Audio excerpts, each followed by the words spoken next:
We've had a lot of discussion today about the elections and which way the Democrats should go, and for good reason. Now that the Democrats have been routed, that is the fundamental question. How will they react? Will they cower and run toward the Republicans as usual? So far, the answer seems to be a resounding yes.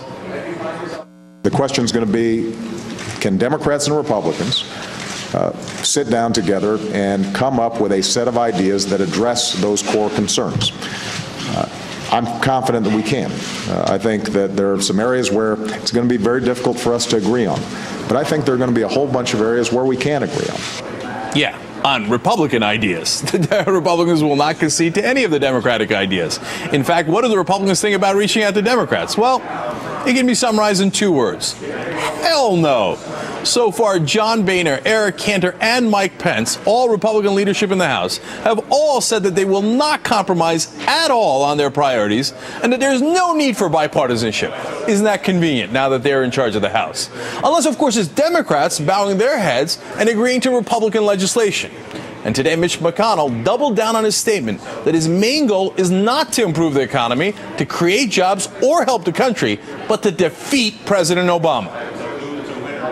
But the fact is, if our primary legislative goals are to repeal and replace the health spending bill, to end the bailouts, cut spending, and shrink the size and scope of government, the only way to do all of those things is to put someone in the White House who won't veto any of these things.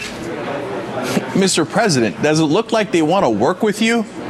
Continuing to reach out to these guys, as you've promised to do, is bordering on, well, stupid.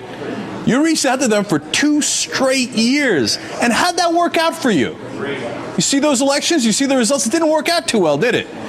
The Republicans, on the other hand, went with the Rush Limbaugh strategy of not giving an inch of ground and won overwhelmingly. If the lesson the president learns from this is that he needs to compromise more and reach out to Republicans more, well, I got to be honest with you, I feel sorry for him. And more importantly, I feel sorry for the country. We're about to have 2 years of Republican tax cuts for the rich with what seems to be no effective Democratic opposition.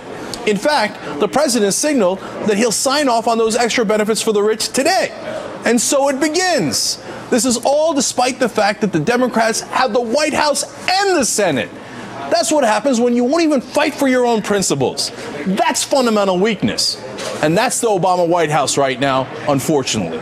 I think I speak for a lot of people when I ask you, Mr. President, will you, for the love of God, stand up and fight back already?